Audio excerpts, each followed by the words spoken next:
Hello everyone, আজকে share করছি 10 লাইনের একটি রচনা। আমি আমার গ্রীষ্মের ছুটি কিভাবে কাটিয়েছি। প্রতি বছর আমি গ্রীষ্মের ছুটির জন্য অধীর আগ্রহে অপেক্ষা করি। এই বছর আমার গ্রীষ্মের ছুটি খুব আনন্দদায়ক এবং স্মরণীয় ছিল।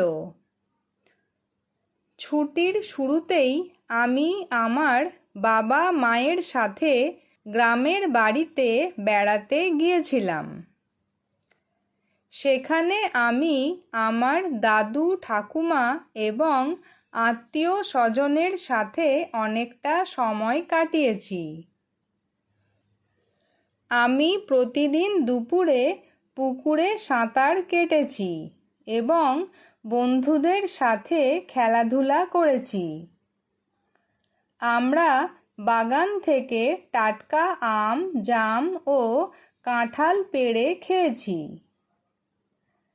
আনন্দের পাশাপাশি আমি প্রতিদিন নিয়ম করে স্কুলের ছুটির পড়াগুলো শেষ করেছি। বিকেলের অবসর সময়ে আমি কিছু মজার গল্পের বই পড়েছি। এই ছুটি আমাকে পড়াশোনার ক্লান্তি দূর করে নতুন শক্তি জোগাতে সাহায্য করেছে। সব মিলিয়ে এবারের গ্রীষ্মের ছুটি আমি খুব আনন্দের সাথে কাটিয়েছি।